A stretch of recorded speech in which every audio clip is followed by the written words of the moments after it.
Abo kiu jette emeellaan kee kiu baay'attu innaatee akkoo kan jedhu haadha manaa kee faana daqiiquma softee bira deemtetti ishii kana waammattee wayne namaa ta'e mee akka keetti baay'eedhaaf hin galle malee baay'een hin hubanne roottaa malee kan ta'eefsi jireenya dillii'atte kan jiraachaa jiru heejjummaan akkanatti sagaagaluun akkanatti jechi namaa omaanuma hin godhu kan jette garuu eessuma argattee qomiyaa kan hin jedhu eessuma argattee intala kana baay'eetu osoo hin argatiin mee jira baay'eetu waan baay'ee dhabeeme Abiraam sheeriin gootuu fi sheer maal qaba yoo sheerii gooteef iyyaaddoo lammii keewwanii ashama akkam jirtu hordoftoota Qeddoo yuutiif subscribe qimami Oromoo lammii koo dhugaan siniin jedhe subscribe naa godhaa na jabeessaa siniin jechuun jaalladha ani dhugaan siniin jedhe jechuudha amma kaleessa garuu galgala nan kolfe baay'eenuman kolfe maal kolfite hojjettaniitu ta'ee isa isaanii lafa taa'aa jiranii jechuudha bidikki jedhanii ka'an an akkan yaadeetti fincaan of keessatti xab gochuun isaanii waan hin oolle natti fakkaate qo'a jechuun yeruma faranjii faana haasofte kanii qo'i hin dhiisu jette kan ishiin biraa deemte dhatte jechuudha sekendii sana keessatti amma ishiin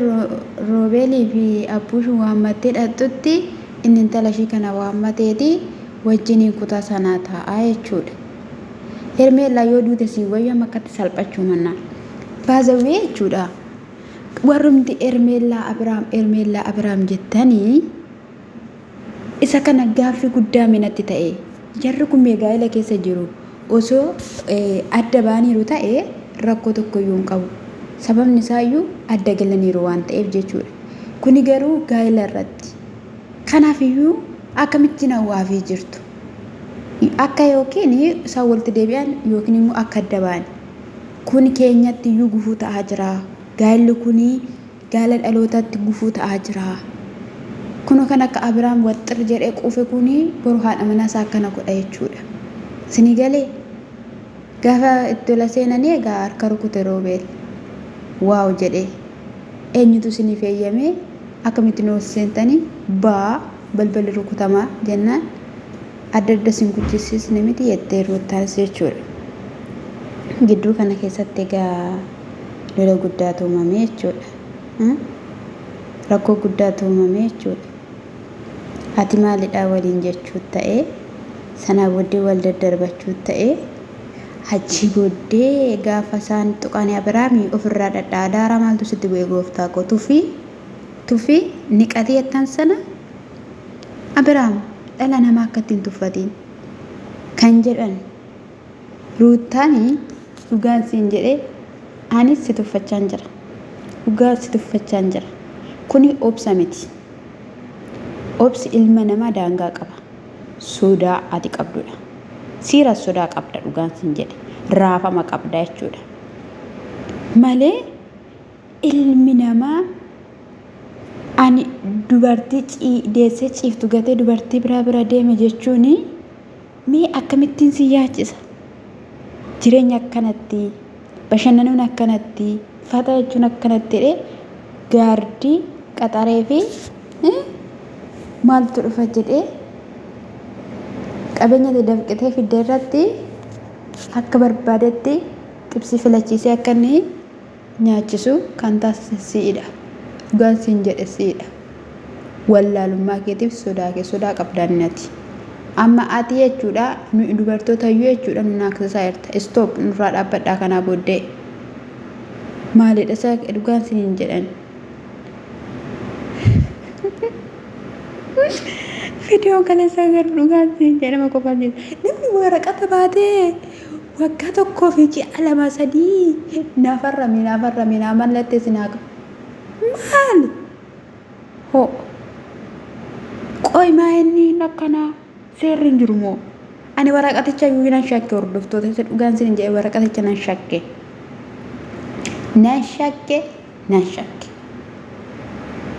koppii gootee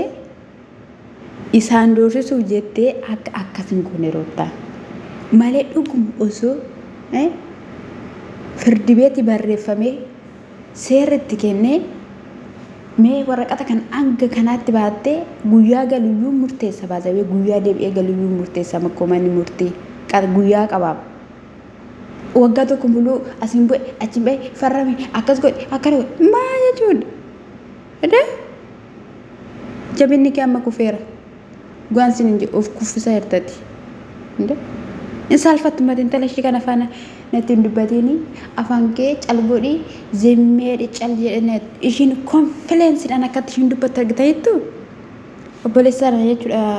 roobeliin qaxxarii dhaabbadhu haasa'e si'iin jetteen nama lamatu sigaa asittan ilasi tafaxxabsiisa jetteen jechuudha ishiin waan amanteetti bakka ruutaa intala sooritti filateerani si'iin si tuffateera mee dhugumaan jechuudha walitti deebi'aniituma jireenyuma jiraatu jaalalli kaleessaa hin dhufa jiruun kaleessaa hin dhufa jettanii yaaddu ani yaadu hin abjootu iyyuu malee hin abjootu inni tiggaashee akkasumas illee ifaa jettummoo maalidha akkatti inni yaada argitaniittu bakka isaa bu'ee ifaatu dhiifama gaafatee jilbeeffatee fi ruutaan tole jettee gara isaatti deebiti. Ani isaanii kabaja jennaaniini otoo obboleessa kiyya kabajjuu sabbaa kiyya kabajjetta ta'e inni akkasitti jilbeeffatee gadi jedheessi kadhata tole jettaayyuu jedhan jechuudha. Sammuun isaa akkatti yaadu argitanii gadi galabbaxeetu yaada jechuudha. Ati maaliif jilbeeffatteen kadhattu haadha manaa keetti dhawooti balleessitee ta'uuti situ dhiifama gaafata malee ifaan maal ifaan okkoo mana biraa jiraata ruutaan okkoo si faana jiraatti kun immoo jireenyadha yoot seedhamu sana jechuudha karaa biraatiin. Esa daawwalta si haa daawwalu isayyuu sirrattuu hin daawwalamne ati immoo ganaa daawwalta garuu sii taateetti hirmu sii taateetti kaleessa immoo akkam paantiin kee kaleessa adiidha moo diimaa moo gurraachadha kan ati uffatte sun jalaan moo jira moo hin jiru ati mee dhossituudhuma yoo tokkee watiin mee ni baata wani ana akka keemel taa'ee sodaadhee dhugaa rabbi kaardoo ana makiinaan banamee kaardoonni dhufanii gadi bananii gadi fi baasan wayni ana nyaatu kan kolfa dhugaa rabbi fataadha zanaadha fataadha garuu gaafa tokko dhugaanii ana sodaadhamani baasawii jechuudha namni kan hojjate hammataadhani yaa ijoollee kan facaasee hammataadhani gaaf tokko akka lafa ani hin beeku dhugaa rabbii jechuun cubbuudha kun mataa isaatiin jechuudha yakka guddaadha waan ta'eef ani hin beeku baasawii jechuudha dirriidhuma wanni ta'eeraaf jechuudha yuutubiin kuni gaa'illanga kanaatti tuffatamee maal jechuun baasawee si ajjeefna asitti si daffaana asiis hin kaatu ila kan falaasi goonana mucaa maal gochaa jirtetti ila jaalalli Abiraam baay'ee qabeeraan jechuudha mee dhugaan sin hin jedhe Abiraamis qabeera isa dhugaan sin hin jedhe sababni isaayyuu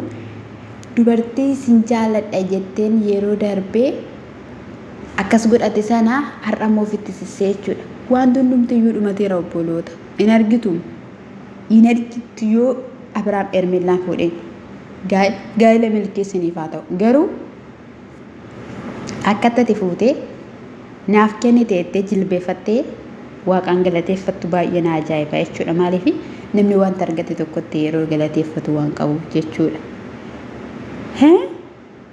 Ani immoo jireenya akkanaa hin barbaadu lukan lamaan qabaa fi zaafii lamarratti waliin bahanii jetteen kaasheen sanaan immoo aizosh jetteen jajjabaadhu jetteen jecha hin taane gaafa itti dubbatu akkas hin jedhin jetteen caal jedha afaan kee walitti qabi gaafa hin jettuun hojii keetuyyuu kun akkas hin jedhamu si taasisee ho arrabasma ji'aaf torbaan tokko guuttee taa'uutaa qoomee kan akkana ta'aa jirtu ati atumti araasidha maalidha jedhumoo jechuudha seerri biyyan jiru seerri biyyan jiru wayii ho keessan dhuman qabu jabaadhaa itti fufaa hin dhaabbatinaa daangaa isiniin qabaatiin diraamaan keessan jechuudha. Garuu immoo akka keessan of tilmaamsisaa jirtu jechuudha. Innaa Abrahaam baay'ee xeggibbeedheera quufeera dhugaan isin jedhe niffisseedheera bakka kan kee ta'uu hin danda'u ruuta amani kana amani jala muri isa dhugaan isin jedhe ta'uu hin danda'u kan kee biroo ati itti galteetta taanaa jechuudha. Isa kana caalaa bitbixxeera ittiin deebi'iin gaa'ela kun siif hin ta'u anas hin jedhe siif hin ta'u xonqolaasaa ta'uu maalis haa ta'u homaatti hin xonqolleen bossuu baadha kun jaalateet itti galee gaafa duraayyuu jechuudha aaktii nurratti hojjete jechuudha. Aaktii komenii sadhan sana kometii moo komenii isa nurratti hojjeteetu akka nama ermeelaan beennee godhate. Garuu immoo lidatii ishii irratti wal arganii jiru durum wal beekuu isaan durum wal janajjananii fixanii xumuranii aboo gaa'ela milkii Rutiyyeen immoo gaa'elatti mucaa kee guddifattu gaa'ela gaarii gaa'ela biraa kanuma wanti biraa hin jiru dhugaan hin jedhu.